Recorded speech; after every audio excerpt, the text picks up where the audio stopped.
Siapa yang tahu, aku, Aira Pramesti, berangkat sejauh ini untuk mengejar gelar, tapi justru menemukan ujian yang tak pernah tertulis di proposal beasiswa. Di negeri yang sunyinya bisa terdengar, aku belajar bahwa mimpi dan rindu sering berjalan beriringan, dan kadang saling menabrak. Semua itu dimulai dari sini. Salju turun lebih cepat dari perkiraanku, seperti keputusan yang tak sempat kupikirkan matang. Aku berdiri di halte bus kampus, koper kecil di kaki, napas membentuk uap tipis di udara. Jari-jariku membeku meski sarung tangan sudah kupakai. Di ponsel, email beasiswa masih terbuka. Judulnya sederhana, tapi maknanya mengubah hidupku. Selamat. Satu kata yang terasa berat. Aku menelan ludah. Finlandia menyambutku dengan dingin yang jujur. Tapi ternyata semua itu berawal dari pagi yang lebih sunyi. Asrama internasional masih terlelap ketika aku tiba. Lorong panjang berbau kayu dan kopi basi. Kunci kamar berderit saat kuputar. Jendela menghadap hutan pinus yang tertutup putih, indah, tapi terasa jauh. Aku meletakkan jaket tebal, menyalakan heater, lalu duduk di ranjang sempit sambil menarik napas panjang. Aku bisa. Bisiku, lebih seperti doa daripada keyakinan. Hari-hari pertamaku di kampus berjalan seperti jam yang terlalu rapi. Kelas dimulai tepat waktu, diskusi berlangsung tenang, hampir tanpa emosi. Aku menulis catatan dengan teliti, berusaha mengejar istilah yang terasa asing di lidah. Di perpustakaan 24 jam, lampu-lampu putih membuat waktu kehilangan makna. Aku menahan rindu pada rumah. Pada suara ibu yang selalu bertanya sudah makan atau belum. Di kafe murah dekat gedung fakultas, aku mulai mengenal ritme hidup di sini. Secangkir kopi hitam, roti gandum, dan percakapan singkat dengan barista yang tersenyum sopan. Aku belajar mengucap terima kasih dengan aksen yang masih kaku. Di sudut ruangan, aku sering membuka laptop untuk mengirim pesan ke rumah, tapi jariku ragu menekan kirim. Aku tak ingin mereka tahu betapa sendirinya aku. Suatu sore, aku duduk terlalu lama di perpustakaan hingga langit di luar berubah biru tua. Di antara rak buku, langkah kaki mendekat. Seseorang berhenti di rak seberang, meraih buku yang sama denganku. Kami saling tersenyum canggung. "Maaf," katanya pelan, beraksen lokal. "Kamu dulu." Aku menggeleng. Tidak apa-apa. Nama di kartu mahasiswa yang tergantung di lehernya terbaca jelas. Elias. Senyum itu singkat, tapi entah kenapa menetap di pikiranku lebih lama dari yang seharusnya. Minggu-minggu berikutnya, ujian kecil datang bertubi. Jadwal kerja part-time berbenturan dengan kelas. Aturan visa harus kupahami sendiri. Waktu ibadah harus kucari celahnya. Aku menulis daftar target di dinding kamar. Nilai, riset, tabungan. Tak ada ruang untuk kegagalan. Malam itu, saat salju kembali turun, ponselku bergetar. Pesan dari nomor tak dikenal. "Aira, kamu tertinggal catatan di kafe." Aku simpan. Elias. Jantungku berdebar. Aku menatap layar, ragu menjawab. Di negeri yang begitu teratur, pertemuan kecil itu terasa seperti penyimpangan, atau mungkin awal dari sesuatu yang tak pernah kurencanakan. Aku membaca ulang pesan itu berkali-kali, seolah huruf-hurufnya bisa berubah jika kutatap cukup lama. Elias. Nama itu kembali mengetuk ruang kecil di dadaku. Aku meletakkan ponsel di meja, berdiri, lalu duduk lagi. Hening. Di luar, salju turun pelan, seperti bersekongkol dengan kebimbanganku. Tapi ternyata semua itu berawal dari keputusan sederhana, membalas. "Terima kasih, aku bisa ambil besok." Pesan terkirim. Jantungku berdetak lebih cepat dari langkahku sendiri. Aku mematikan lampu kamar, membiarkan heater berdengung menemani pikiran yang tak mau diam. Keesokan harinya, kampus terasa lebih terang. Mungkin karena matahari musim dingin yang jarang muncul, atau mungkin karena aku punya tujuan selain kelas. Di kafe dekat fakultas, aroma kopi menyambutku seperti janji kecil. Aku memilih meja dekat jendela. Pintu terbuka, dan Elias masuk. Jaket tebal abu-abu, syal dililit api, rambut pirang gelap sedikit basah oleh salju. "Aira," katanya ragu. "Iya." Aku berdiri setengah canggung. Ia mengeluarkan buku catatanku dari tas. "Kamu menjatuhkannya kemarin. Aku lihat ada sketsa dan catatan riset. Kelihatan penting." "Terima kasih banyak." Jari kami hampir bersentuhan saat aku mengambilnya. Sentuhan singkat itu membuatku lupa kata berikutnya. Kami duduk, percakapan mengalir pelan, tentang kelas, tentang cuaca yang tak bisa ditebak, tentang kopi yang terlalu pahit bagi lidahku. Elias tertawa kecil. Kamu akan terbiasa, katanya. Semua orang di sini begitu. Aku tersenyum, tapi ada hal lain yang mengganjal. Aku bertanya tentang pekerjaannya. Ia menjawab singkat. Mahasiswa tingkat akhir membantu riset dosen. Nada suaranya tenang, seolah menyimpan banyak jeda. Aku menyadari kami berdua sama-sama berhati-hati. Hari-hari berikutnya kami bertemu lagi, kadang di perpustakaan, kadang tak sengaja di halte. Elias sering membantuku memahami istilah teknis yang membuatku tersandung. Aku membalas dengan cerita tentang Indonesia, tentang hujan tropis dan masakan rumah. Kedengarannya hangat, katanya. Aku mengangguk, menahan rindu yang mengendap. Namun tekanan mulai menumpuk. Supervisor mengirim email tengah malam, meminta revisi cepat. Jadwal kerjaku ditambah. Visa harus diperpanjang lebih awal. Aku mulai pulang larut, menulis hingga jari kaku. Di sela-sela itu pesan Elias masuk. Singkat, sopan. Kamu baik-baik saja. Aku ingin menjawab jujur, tapi hanya mengetik, sedang sibuk. Suatu malam kami belajar bersama di perpustakaan 24 jam. Lampu putih memantul di meja. Aku menguap, menutup mata sejenak. Elias mendorong secangkir teh hangat ke arahku. Minum dulu. Terima kasih, kataku pelan. Kamu terlalu keras pada diri sendiri, ujarnya tanpa menatap. Kalimat itu menembus pertahananku. Aku hampir bercerita tentang takut kehilangan beasiswa, tentang suara ibu di telepon. Tapi aku menahan diri. Saat kami berpisah, salju turun lebih deras. Elias berhenti, menatapku. Aira, kalau suatu hari kamu butuh teman bicara, aku ada. Aku mengangguk. Di langkah pulang, ponselku bergetar lagi. Email dari kantor imigrasi. Subjeknya singkat, resmi. Aku tahu, ini bukan kabar ringan. Dan entah kenapa, hal pertama yang kupikirkan adalah, apakah aku siap menceritakannya pada Elias? Email itu kubaca di lorong asrama yang dinginnya menusuk. Lampu sensor menyala, lalu mati lagi, seperti ragu menemaniku. Subjeknya formal, isinya singkat, dan nada kalimatnya tak memberi ruang tawar-menawar. Aku diminta datang ke kantor imigrasi untuk klarifikasi data kerja paruh waktu. Tenggatnya 3 hari. Dadaku terasa sesak. Di negeri orang, kesalahan kecil bisa berbuntut panjang. Tapi ternyata semua itu berawal dari hal yang kuanggap sepele. Beberapa minggu lalu, aku menambah jam kerja untuk menutup biaya hidup yang melonjak. Aku yakin sudah melaporkan semuanya. Aku yakin, keyakinan itu kini retak. Pagi berikutnya, kelas berjalan seperti biasa, tapi pikiranku tertinggal di email semalam. Aku mencatat tanpa benar-benar membaca. Di sela jeda, ponselku bergetar. Pesan dari Elias. Kamu kelihatan pucat kemarin. Mau kopi? Aku menatap layar lama, lalu mengetik. Boleh, jam makan siang. Di kafe, uap kopi naik pelan. Elias memperhatikanku lebih lama dari biasanya. Ada yang salah? Tanyanya. Aku menarik napas. Imigrasi memanggilku. Soal kerja paruh waktu. Suaraku mengecil di akhir kalimat. Ia mengangguk, tak kaget. Itu sering terjadi. Jangan panik. Kamu simpan semua kontrak? Ada. Tapi, aku berhenti. Aku takut. Elias menatap meja, lalu kembali menatapku. Aku bisa temani kamu ke sana, kalau mau. Tawaran itu sederhana, tapi membuat mataku panas. Aku mengangguk. Siang itu, kami duduk berdampingan di perpustakaan, menyiapkan dokumen. Elias rapi, sistematis. Ia membuat daftar, menandai tanggal. Aku mengikuti, berusaha tenang. Di sela-sela ia bercerita tentang tekanan tahun terakhir, skripsi yang tak kunjung rampung, ayahnya yang sakit di kota lain. Untuk pertama kalinya ia membuka celah. Aku merasa tidak sendirian. Hari klarifikasi tiba. Gedung imigrasi dingin, antrean panjang. Aku memegang map erat. Elias berdiri di sampingku, tak banyak bicara. Saat namaku dipanggil, ia memberi anggukan kecil. Kamu bisa. Wawancara berlangsung cepat, formal. Aku menjawab sejujur mungkin.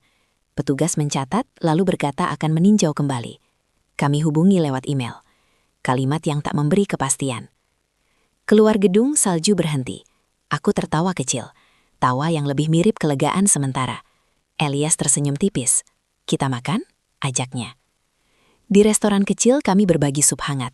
Percakapan ringan, tapi ada jeda yang nyaman. Aku memberanikan diri. Terima kasih sudah menemani. Teman melakukan itu, jawabnya. Kata teman menggantung. Aku ingin bertanya lebih jauh. Tentang apa arti kehadirannya bagiku, tentang batas yang tak terlihat. Tapi ponselku bergetar lagi. Email baru masuk dari supervisor. Revisi besar, tenggat dipercepat. Aku menatap Elias. Di matanya ada kekhawatiran yang tak ia ucapkan. Di kepalaku, 2 jalur saling tarik. Bertahan dengan ritme keras, atau mengakui bahwa aku membutuhkan seseorang. Saat kami berpisah di persimpangan, aku tahu satu hal. Keputusan-keputusan kecil mulai menuntut harga yang lebih besar. Tenggat baru itu seperti alarm yang tak mau berhenti berbunyi. Aku membuka dokumen revisi di kamar asrama. Baris demi baris komentar supervisor berwarna merah. Perjelas metodologi, kurangi asumsi, data ini belum cukup. Kata-kata itu terasa dingin, lebih dingin dari salju di luar jendela. Tapi ternyata semua itu berawal dari rutinitas yang kupaksakan. Pagi kelas, siang kerja, malam riset. Aku mengukur hari dengan kafein dan jadwal. Doa-doa aku selipkan di sela waktu, cepat, nyaris berlari. Aku bilang pada diri sendiri, nanti saja merasa lelah, setelah aman. Elias beberapa kali mengetuk pintu kamarku dengan sopan, selalu di jam yang tepat. Aku bawa roti, katanya. Atau, aku tahu tempat tenang untuk belajar. Aku sering menolak halus. Nanti, masih bisa. Aku takut, jika berhenti sebentar, semua akan runtuh. Suatu malam, listrik di gedung kami padam. Lampu mati, heater berhenti. Sunyi yang aneh merayap. Aku menggigil, membungkus diri dengan selimut. Ponselku bergetar. Pesan dari Elias. Kamu aman? Aku menjawab cepat. Iya. Kebohongan kecil. Beberapa menit kemudian, ketukan terdengar. Aku membuka pintu. Elias berdiri dengan senter ponsel menyala. Heaterku masih jalan. Kamu bisa numpang. Nada suaranya tenang, tak memaksa. Di kamarnya, lampu kecil menyala. Kami duduk berhadapan, secangkir teh hangat di tangan. Keheningan terasa berbeda, bukan menekan, tapi menampung. Elias bercerita tentang ibunya yang mengajarinya menghargai jeda. Kalau berhenti sebentar, bukan berarti menyerah, katanya. Kata-kata itu memecah sesuatu di dadaku. Aku menatap uap teh. Aku takut pulang tanpa gelar, kataku pelan. Takut mengecewakan orang tuaku. Takut kehilangan semuanya. Elias mendengarkan tanpa menyela. Kamu tidak sendirian, katanya akhirnya. Dan kamu tidak harus membuktikan segalanya sendirian. Aku mengangguk. Air mata jatuh tanpa suara. Untuk pertama kalinya aku membiarkan lelah itu ada. Kami tak saling menyentuh, tapi jarak di antara kami menyempit oleh kejujuran. Listrik kembali menyala. Kami tertawa kecil, canggung. Aku kembali ke kamar dengan langkah lebih ringan. Namun di meja, dokumen revisi masih menunggu. Ponselku menyala. Email dari imigrasi. Status Anda sedang ditinjau. Harap menunggu. Tak ada kepastian. Keesokan harinya, supervisor memanggilku. Ada peluang asisten riset tambahan, katanya. Tapi jamnya ketat. Kesempatan sekaligus beban. Aku mengiyakan, otomatis. Sore itu, Elias mengajakku berjalan singkat di bawah lampu jalan. Salju berkilau. Ia berhenti, menatapku. Aira, ada batas yang harus kita jaga, katanya pelan. Aku tak ingin jadi alasan kamu menambah beban. Kata-kata itu seperti jarak baru yang ditarik. Aku tersenyum, meski hatiku bergetar. Di antara kesempatan dan ketakutan, aku sadar, semakin dekat kami melangkah, semakin jelas garis-garis yang harus kami putuskan. Dan aku belum tahu, berani ke arah mana. Hari pertama sebagai asisten riset terasa seperti berlari di atas es tipis. Aku datang lebih pagi, menyapa dengan senyum yang kupaksakan, lalu tenggelam dalam data dan alat yang berdengung tanpa henti. Supervisor menatap jam, bukan wajah. Kita kejar target, katanya. Aku mengangguk, mencatat, menelan gugup. Jam kerjaku bertambah, dan malam-malamku semakin menyempit. Tapi ternyata semua itu berawal dari satu angka di spreadsheet. Ada sel yang kosong, jam kerja yang tak tercatat rapi. Kesalahan kecil, tapi di sini, kecil bisa berarti besar. Aku memperbaiki cepat, mengirim laporan. Berharap tak ada yang bertanya. Harapan yang rapuh. Elias semakin jarang mengirim pesan. Bukan karena menjauh, Tapi karena aku yang tak sempat menjawab, jikapun membalas, hanya satu baris, lagi di lab. Nanti, aku merasakan jarak itu tumbuh seperti salju yang menutup jejak langkah. Sore-sore yang dulu kami isi dengan kopi, kini berlalu tanpa janji. Suatu malam aku keluar lab hampir tengah malam. Hujan salju tipis turun, lampu jalan berpendar. Di halte aku melihat Elias berdiri. Jaketnya basah, wajahnya pucat. Jantungku berdebar. "Kamu ngapain di sini?" tanyaku. "Kita perlu bicara," katanya pelan. Kami duduk di bangku kayu. Aku memulai penjelasan tentang riset, jam kerja, imigrasi. Kata-kataku berlari. Elias mendengarkan, lalu berkata, "Aku senang kamu dapat kesempatan, tapi aku merasa kamu menghilang." Aku menunduk. Aku takut berhenti sebentar. Berhenti bukan berarti pergi, ujarnya. Kalimat itu menusuk.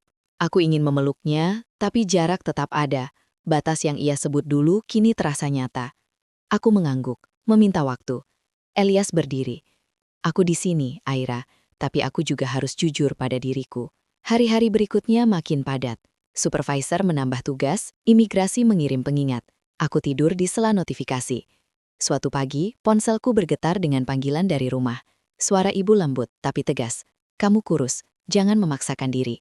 Kalau berat, pulang, pulang." Kata itu seperti pintu darurat, menggoda dan menakutkan. Aku menutup telepon dengan janji yang tak pasti.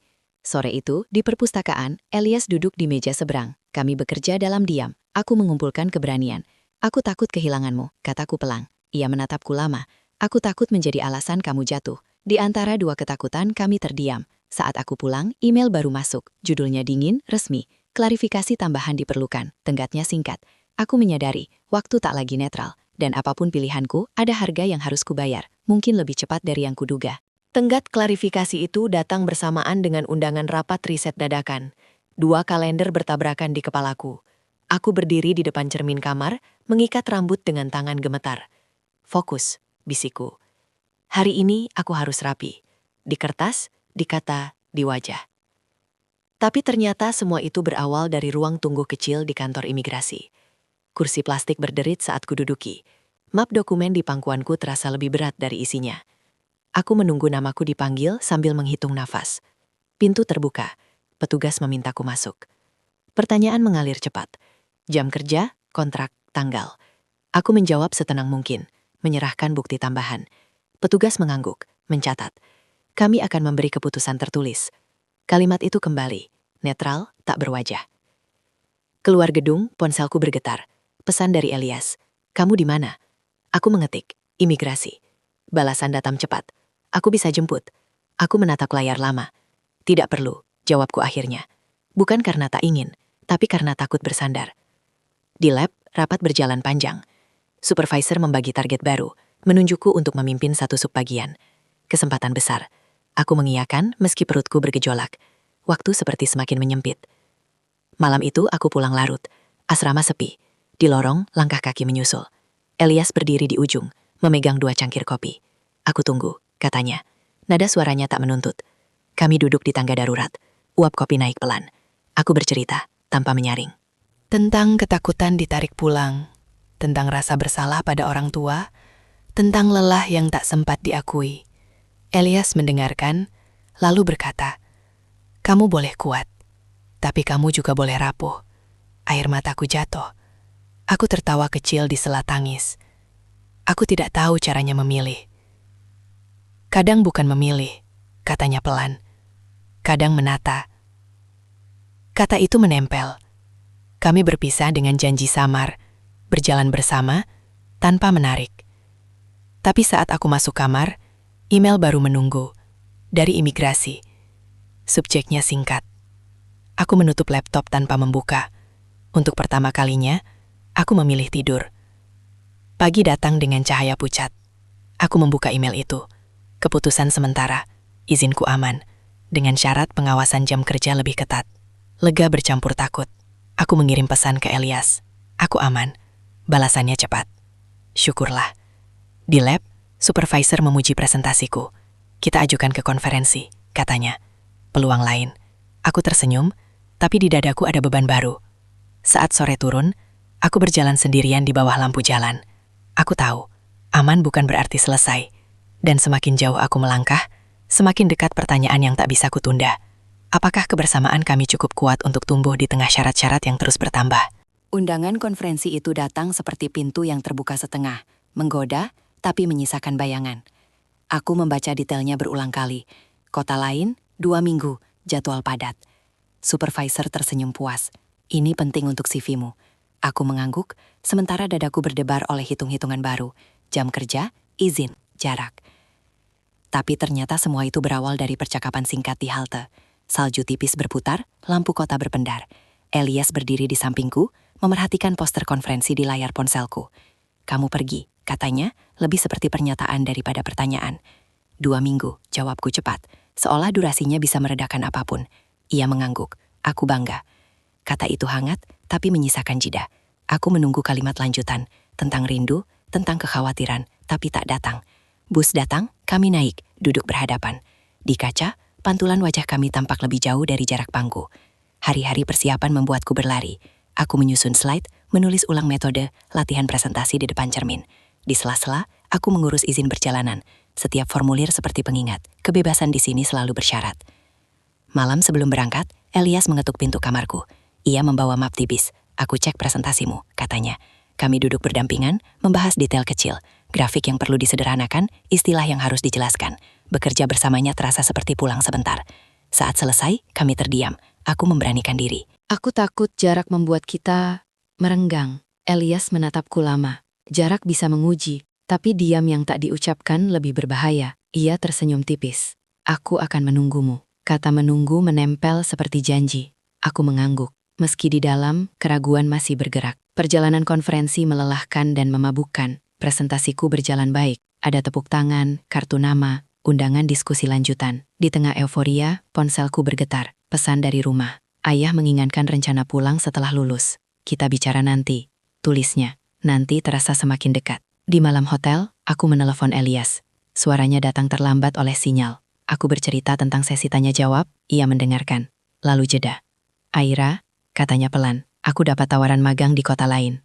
Mulai bulan depan. Dadaku mencelos. 2 kalender kembali bertabrakan. Kita bicarakan saat kamu pulang. Tambahnya cepat.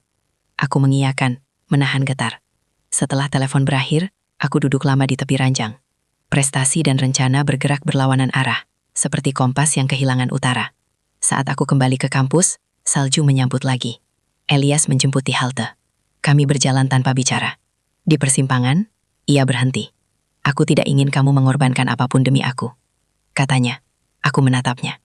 Aku juga tidak ingin kita menjadi korban dari mimpi masing-masing. Kata-kata menggantung. Di antara 2 tawaran yang sama-sama berharga, aku sadar, kebersamaan kami memasuki fase yang menuntut kejujuran lebih tajam. Dan untuk pertama kalinya, aku takut jawabanku, apapun itu, akan mengubah segalanya. Musim dingin mulai retak, tapi udara masih menggigit. Aku berjalan menuju lab dengan langkah ragu. Bukan karena data, melainkan karena percakapan yang belum selesai.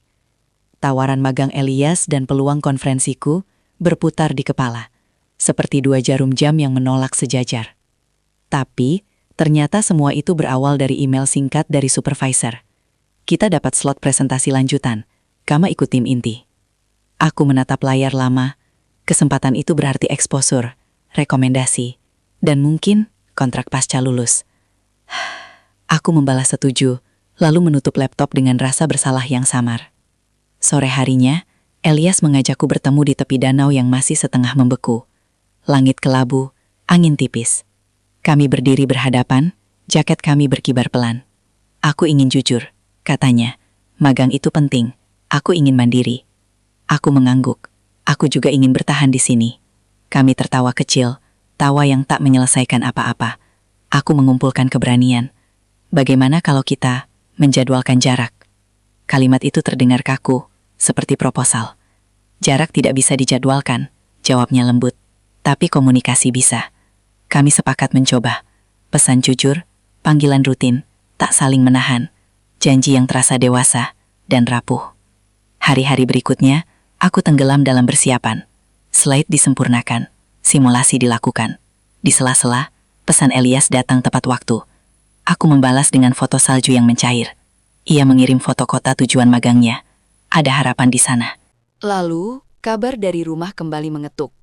Panggilan video dengan ayah berlangsung tegang. Setelah lulus, pulang, katanya. Kita bicarakan pekerjaan di sini. Aku menelan ludah. Ada peluang lanjutan di sini, jawabku pelan. Wajah ayah mengeras. Kita lihat nanti.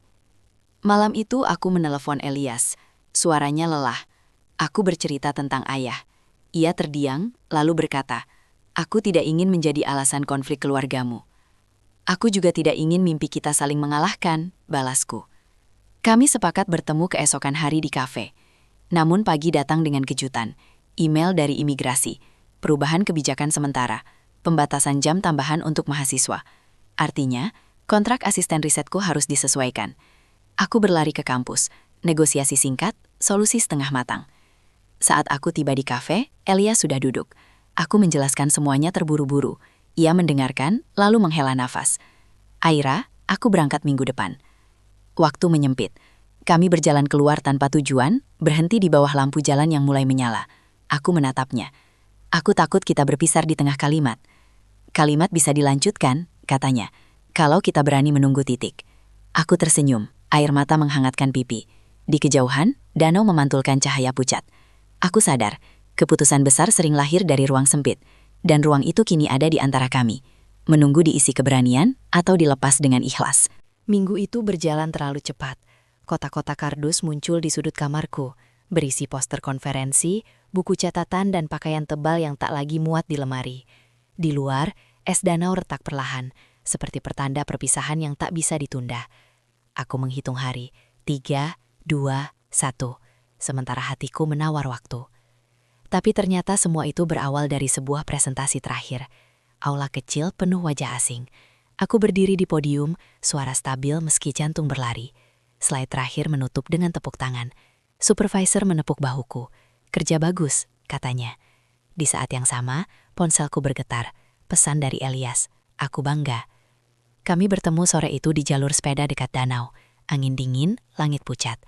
Elias membawa ransel kecil, tanda keberangkatan yang nyata. Aku memulai. Aku dapat tawaran diskusi lanjutan setelah konferensi. Bisa jadi kontrak. Ia tersenyum. "Itu luar biasa. Aku ingin kamu tahu," lanjutku. "Aku tidak akan berhenti karena siapapun."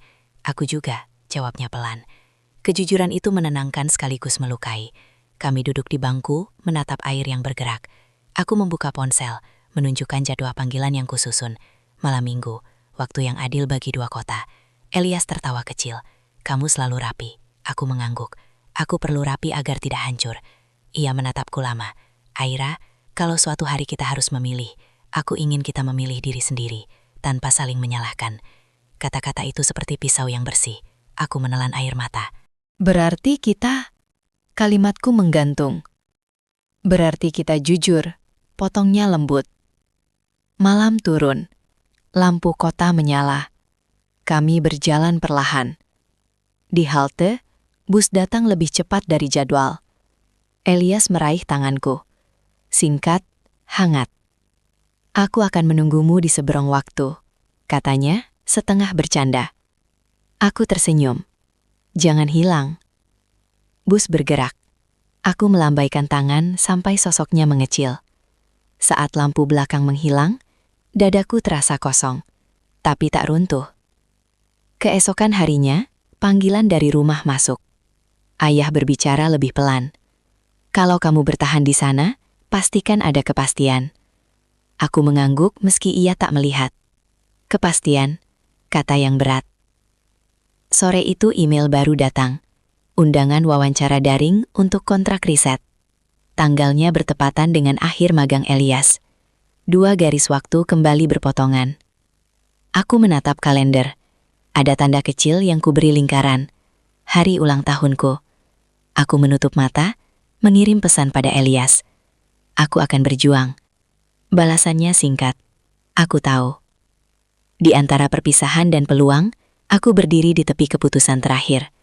Dan aku sadar, apapun hasilnya, bab berikutnya akan menguji apakah cinta kami cukup dewasa untuk menerima arah yang tak selalu sejalan. Pagi ulang tahunku datang dengan cahaya yang tak biasa.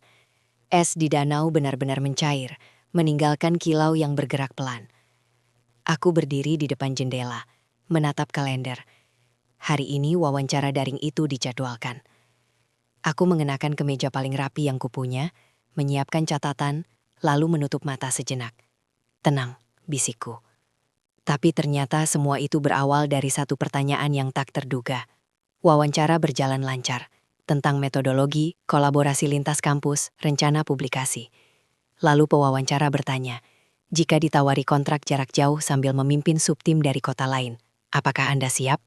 Dadaku berdebar.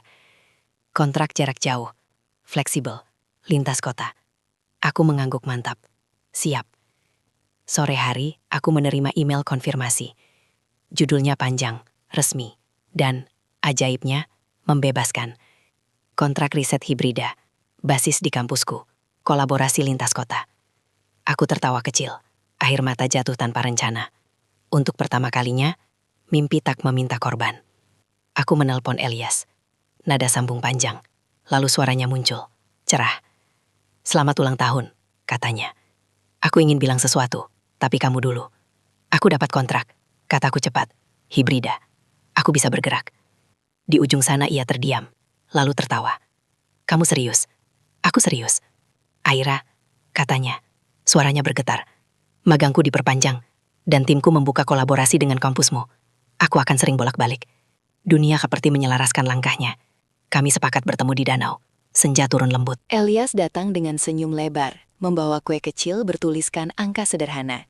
Aku meniup lilin di udara dingin, tertawa. Ini konyol, kataku. Ini hidup, jawabnya. Ia mengeluarkan amplop tipis. Bukan lamaran, katanya cepat, tertawa.